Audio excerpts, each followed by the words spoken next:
My name is Steve Specht. I'm the head football coach at St. Xavier High School. It's in Cincinnati, Ohio. I'm also the dean of students. It's an all-male Jesuit private school. Our enrollment's about 1,600. Been with the program since '93. I graduated in '86, so I was here from '82 through '86. And we won the Ohio State Championship in 2005 and 2007. I take a lot of great ideas from a lot of great people. I go places and I try to find the unique ideas. We have roughly 340 kids in the program, freshman through senior. I don't believe in cutting a kid if he's willing to do everything you ask of him. I don't know that we have a lot of kids that love football, but we have a lot of kids that love the experience that comes along with playing this great game, and I'm awful proud about that. I have a pretty boring pregame speech. I remind the kids that they have 3 responsibilities in this world, and it's to love one another, to be the best they can be, and to lean on one another when times get tough. I think those are 3 keys to pursuing a life of excellence. And every day they leave the locker room, they're going to see our mission statement, and it's going to have, obviously, our mission statement, but the last line that's bolded, we want them to be champions in every facet of life, not just football. Football's what we do, it's not who we are, and the kids know that. High school football in the city of Cincinnati, Ohio is pretty special. You see it, the culture begins when kids are young and they're going through all the youth programs around here. It's different. You come to a Friday night game, you're going to see tailgates. It looks like a college atmosphere. There's going to be 7, 8, 15,000 people in the stands. You've got the grills going. And I always tell the kids all the time, it's what they do matters, and it matters not just to them and their parents, it matters to the community. It matters, you talk about culture, and it isn't just St. X. I think that the league we're in, the Greater Catholic League South, with Moeller High School, Elder High School, LaSalle High School, and St. X, is as good a league as there is anywhere in the country. I'm not going to say we're the best, because there are great leagues out there, but I think top to bottom, when you look at the level of play and the quality of play, I think it's as good as anybody, and I think that's a testament to the culture. When the kids are young and they're playing, and you can see it. You walk out of the locker room before a game and there's a tunnel of these little kids with their faces painted blue, wearing the St. X gear, and that's special. That's really special. You'll see them high-fiving our guys after games, guys taking off wristbands and giving them to the little kids. We're promoting who we are, and I think that's special. It's a pretty diverse culture. When you talk about Cincinnati, I guess I could sum it up in the difference. We have an east side and a west side.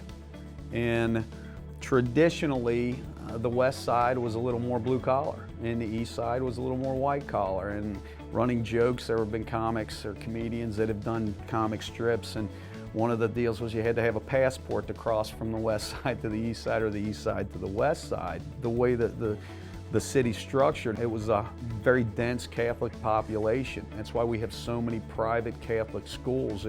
And I could talk about not only the Greater Catholic League South, but the Greater Catholic League Central and the Greater Catholic League North. We have so many Catholic schools around here. And whenever you start talking about faith-based education, it's different. You know, it's different. I've always said I don't know if I would be able to coach necessarily at a school that didn't promote faith, if you couldn't promote faith. That's important. I think that's important to the city. The values of the St. X offense are that we're diverse, we're multiple, that we do a lot. I think we're very blessed. The kids that come to St. Xavier High School, I always say we've got to coach to the least common denominator. I'm the least common denominator. These kids are smart. They had to take an entrance exam to get in here. We try to do more with them because we can do more with them. We're not going to see, year in and year out, incredible speed. We're going to see big physical kids that like to come off the ball. We're going to run the ball. I want people to say that we are tough, that we're a physical offensive line, that we're going to pound the football, play after play after play. You talk to anybody around the city about St. X football, the first thing they're going to talk about is the defense and how hard the kids play and how fast the kids play. And say, every play you're going to see kids taking the right angles. You're going to see 6, 7, 8, 9, 10 St. X jerseys on the ball at a time. And I get excited just thinking about that, because that's what we're known for. Every grad from St. Xavier High School that ever played football, our colors are blue and white. It's the long blue line, and I tell the kids it stretches back years and years and years back to when football started at St. Xavier High School. That's what I want them to walk away from. And I always ask the kids, you have one question to ask yourself at the end of every practice, at the end of every game, is have we represented the long blue line? If they walk in here, win or lose, are they going to leave saying, I'm proud of my team? That's what they owe the long blue line. I want those alums leaving feeling good about the product on the field. I want them to see us playing hard, but playing clean, playing the game the right way. And that's why we always talk about it. That's what Bomber football is. You know, when the kids get their X's, they have to earn the stripe and the X and the number and the AMDG sticker to go on the helmet. And they get it the Thursday before our first game. And when I talk about the X's in their helmet and I talk about putting it on your helmet, I want you to think about the guys that came before you. And I'll start naming names all the way back to the 50s and the 60s, the 70s, and going through it. And obviously these kids will remember Luke Kuechly. They'll remember Greg Scruggs. You get to some of the older names, and I'll tell them, you research them. You find out, because you need to know your culture, you need to know your past, because you're going to be a part of it. The culture of St. X football isn't just on the football field. We talk about it in Leadership Council. We have culture in the classroom. We have culture in society. We have culture in the locker room. We have culture in the weight room. And the only question I'm going to ask you is, what do you think a member of the long blue line is going to say when he walks in the weight room? What is he going to expect to see? If he walks in the classroom, what is he going to expect to see? Because that's who we owe. I just tell them all the time, they didn't earn anything. We have beautiful facilities. Our kids didn't earn any of that. It's everybody that's played before them. It's all the members of the long blue line have earned all of these wonderful facilities we have. And I ask them every day, how are you going to contribute back? We talk about writing a book. Every day you're writing another page in that book. And we're going to close a chapter at the end of every week. How do you want it to read? And I can tell you right now, I can go back to the long blue line and those guys will tell you about their book. The 92 team was our first state team. They were runners-up. 98 was a runner-up team. 01 was a runner-up team. They had wonderful books. 05 won it. 07 won it. You talk to those guys about how their book reads, they will smile and they will tell stories ad nauseum. What is your book going to say? And every year it's different. I've been blessed in my career to have met a lot of great coaches, to have traveled and visited. And so many coaches have always opened their door to you.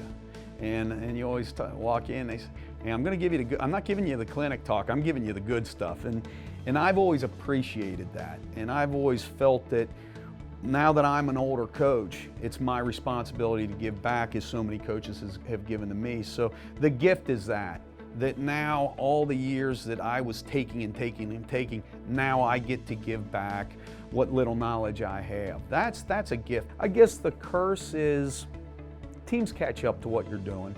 You know, it's no mystery. You have better players, you have better defense, you're a better coach. But over the years, teams have caught up. You know, are they catching up because they're visiting and getting coached up and clinicking as well? Sure. Are they catching up because they see what we're doing, all the information's out there? Who knows? But I do know this.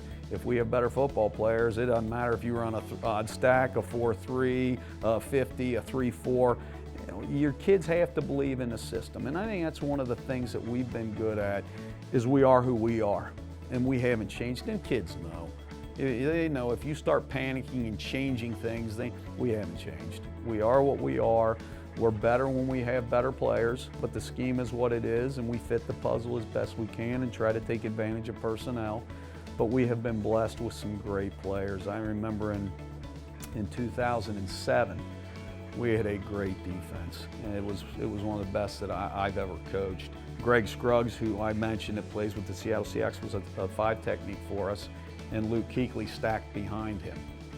I'm a good coach right now just because those kids were out there. But nobody really knew about Luke, and nobody knew about Greg because it was his first and only year of playing football, his senior year. Freddie Craig had a scholarship to Stanford. Our middle linebacker, Nick Schneider, was going to Yale. Our other stack packer, Evan Miller, was going to Columbia. Joe Richter played for Ohio Dominican. I can go down the line and talk about all these great players that played, and boy, it was something special. You give us those guys, you're going to be great. Roll the ball out. We can call the same defense every time. But we have had great players, and we have been exceptionally blessed at the linebacker position. And it's no different now this year with Justin Hilliard, who was obviously going committed to Ohio State, was a top 10 recruit in the country. Great player. Stephen Daniels, who's starting at Boston College now. Sean Duggan, who's starting at Boston College. And we talked, if Luke wouldn't have left early, it probably would have been 3 St. Xavier linebackers starting at Boston College in the same year. And man, it's weird. Some schools have great quarterbacks, they have great linemen. We always seem to come up with some really talented linebackers.